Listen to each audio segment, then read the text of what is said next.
spokesman amesema kwamba the next day can be communicated. Itakuwa communicated. Na sisi tukasema hiyo date ni communicated leo ama kesho, isipokuwa communicated. Hata kama kuna communication, tumeamua kwamba Ijumaa wiki hii tutarudi hapa. Therefore, if he wants to communicate the date of the next meeting, it should be before Friday. Ikifanyika before Friday, tutakuja hapa. Kama ana communicate siku nyingine, kwa sababu umuhimu wa jambo hili, mauaji ambayo yanazidi kutokana na excess use of police force, hatuwezi sisi tukavumilia kwa niaba ya wananchi wa Kenya ati mpaka mkuu wa polisi ataamua ni yeye atakutana na viongozi ambao wako wanaheshimika na Kenya nzima. Sisi tunazungumza kwa niaba ya Wakenya wote. Kwa hivyo hiyo ndio ambayo tumeamua, na tunarudi hapa Friday. Na tutakuja na Wakenya wenzetu, tutakuja na wao hapa siku hiyo, kwa sababu hii inaonekana this type of obstinacy, this type of impunity can only be dealt with kupitia action ya wananchi wenyewe. Asanteni, my friend.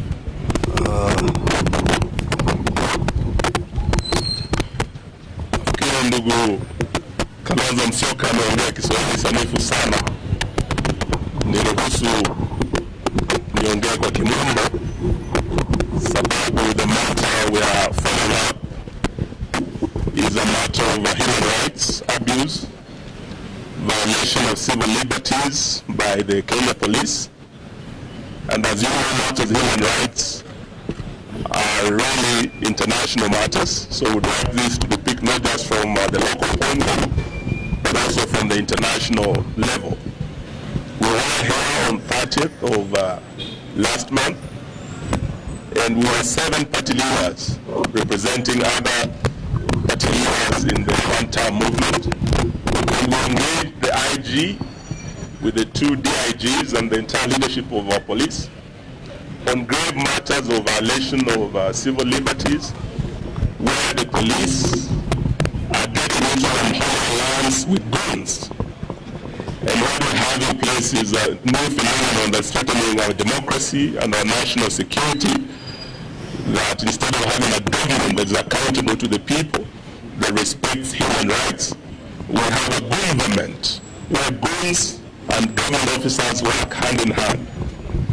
There are instances where there are clear violation of human rights, particularly targeting His Excellency Rigathi Gachagua, the second Deputy President, and we had over 22 different incidences where the police and goons had attacked him and attacked all of us who were with him in various locations across the country.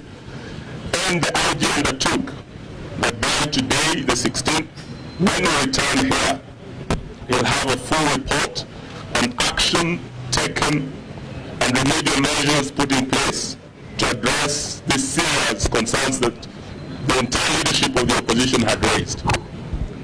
We are here today, and the IG is not here. Not even DIG Langat is here. Not even DIG Nassemali is here. They're not taken up. We believe this is because of orders from above, where they have been told not to engage us. But this is an issue of accountability, so we are not going to relent.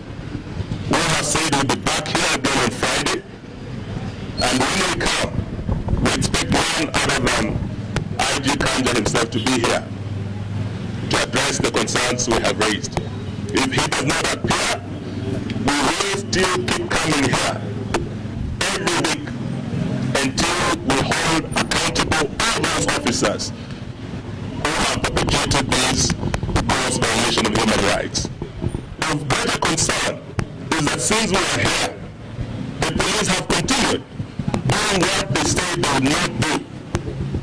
IG Kanja himself undertook before all of us that he will make sure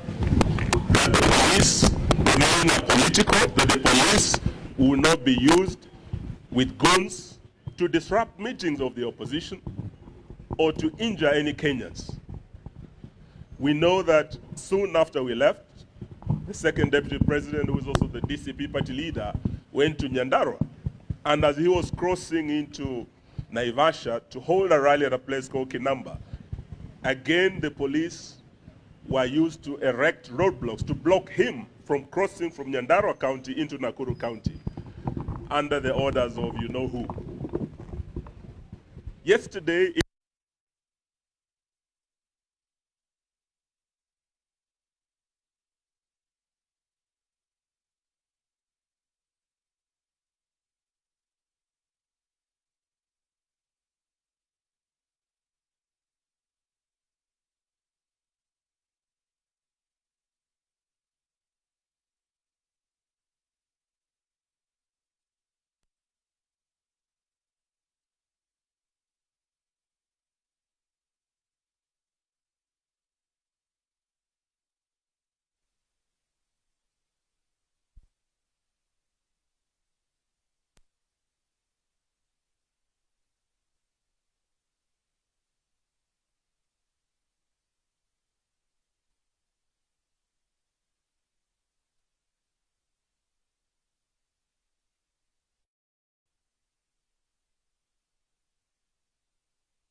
thank you very much.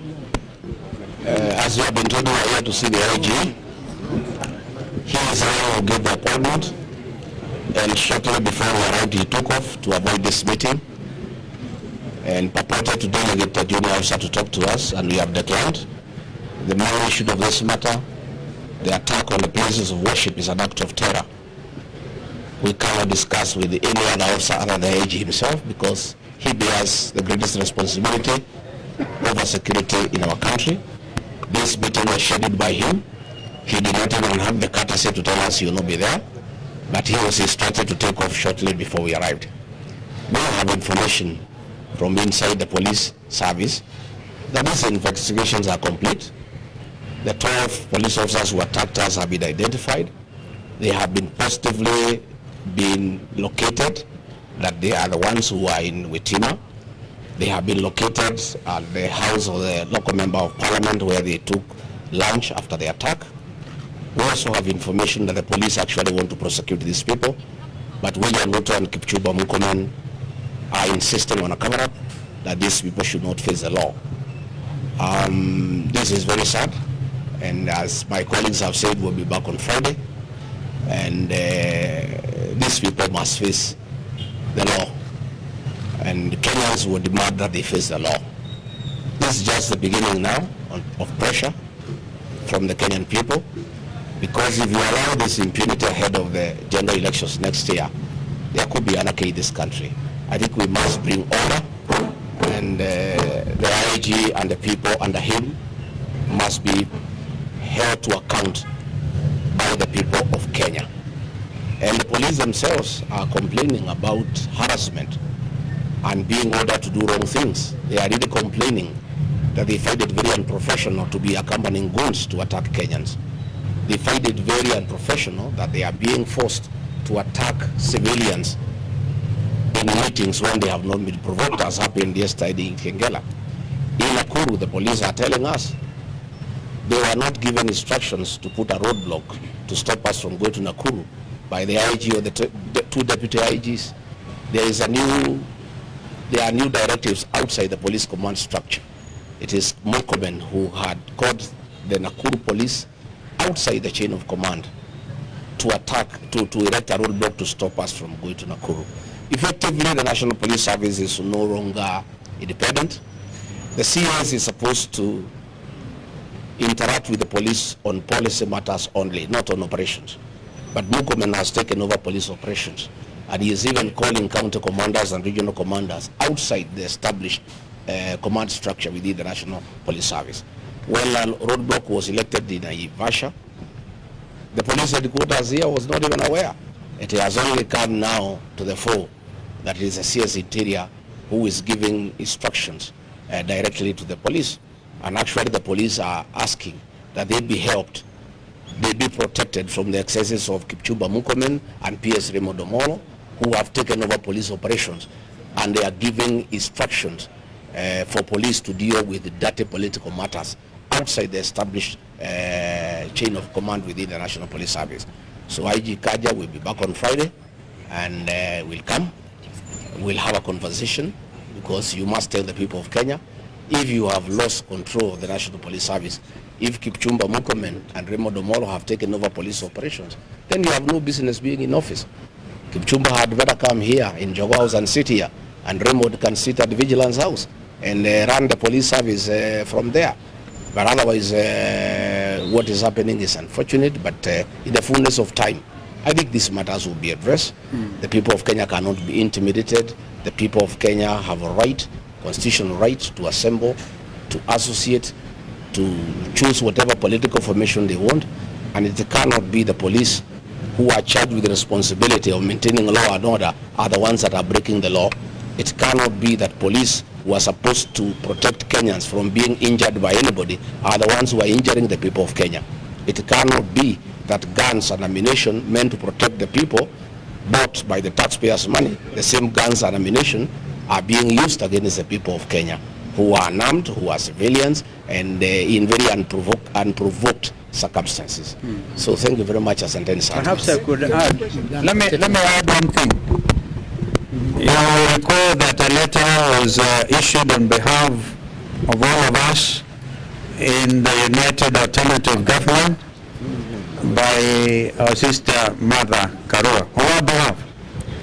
And it does, basically, if you look at the wording of that letter, it makes reference to the fact that we shall escalate this matter beyond our borders, because as Mheshimiwa Eugene has said, these are matters to do with human rights, and human rights are universal.